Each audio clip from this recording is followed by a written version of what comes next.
السلام علیکم ورحمۃ اللہ وبرکاتہ۔ الحمدللہ، نیا سال 2025 شروع ہو گیا ہے۔ امید ہے کہ آپ تمام اللہ کے فضل و کرم سے بخیریت و عافیت ہوں گے۔ اس نئے سال میں ہمیں کس طرح اپنے بچوں کو تعلیم و تربیت دینی چاہیے اور کس طرح ہمارے کام کاج میں لگنا چاہیے۔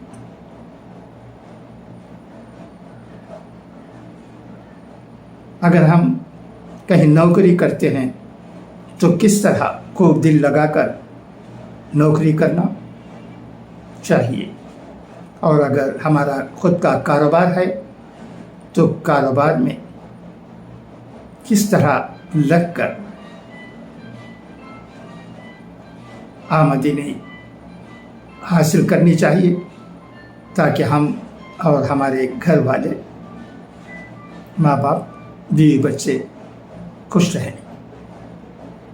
یہ مادہ پرستی کا زمانہ ہے، کوئی کسی کی کم ہی خیال رکھتا ہے۔ ایسے میں ہمیں خود کو مضبوط بنانے کی ضرورت ہے۔ ہم جب تک مالی حالت میں مضبوط نہیں رہیں گے، ہم مشکل میں رہیں گے۔ اس کا خیال رکھتے ہوئے اس نئے سال میں ہمیں کام کرنے کی ضرورت ہے۔ محنت کرنے والوں کو اللہ ضرور اچھا پھل دیتا ہے۔ اس پر خیال رکھتے ہوئے ہم کام کریں گے تو کامیابی ہمارے قدم چومے گی، اس میں شک نہیں۔ صرف خاموش رہ جائیں اور یہ امید کریں کہ سب کچھ ہمیں مل جائے گا یا ملنا چاہیے، تو یہ ٹھیک بات نہیں سمجھی جائے گی۔ اچھا، تو آئیے آج کی چند اہم خبریں بھی پڑھ دیتا ہوں، سنیے گا۔ برادرم حزبی حسن احمد آموری صاحب نے چند احادیث بھیجی ہیں، انہیں پڑھتا ہوں، سنے گا۔ سخی آدمی اللہ کے قریب ہوتا ہے، جنت کے قریب ہوتا ہے۔ ہمیشہ کسی کام میں مصروف رہو، کیونکہ مصروف شخص کے پاس غمگین رہنے کا وقت نہیں ہوتا۔ جو ہمارے علاوہ کسی اور کی مشابہت اختیار کرے وہ ہم میں سے نہیں۔ اپنے دل کو شک سے اور اس چیز سے دور رکھو جس کے فساد سے تم ڈرتے ہو۔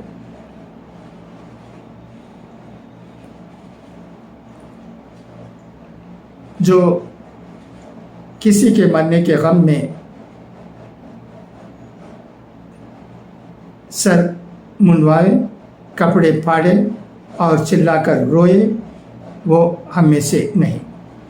یہ شخص نے امام مالک بن دینار رحمۃ اللہ علیہ سے عرض کیا، مجھے وصیت کیجیے۔ فرمایا، اپنی تنہائیوں میں اللہ عز و جل سے ڈرتے رہو۔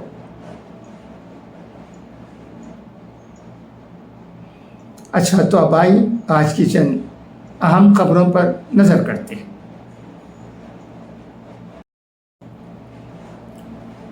نئی دہلی، راشٹریہ سوئم سیوک سنگھ RSS کے ترجمان رسالے پنجنیا نے مندر مسجد تنازع پر RSS سربراہ موہن بھاگوت کے بیان کی حمایت کی ہے۔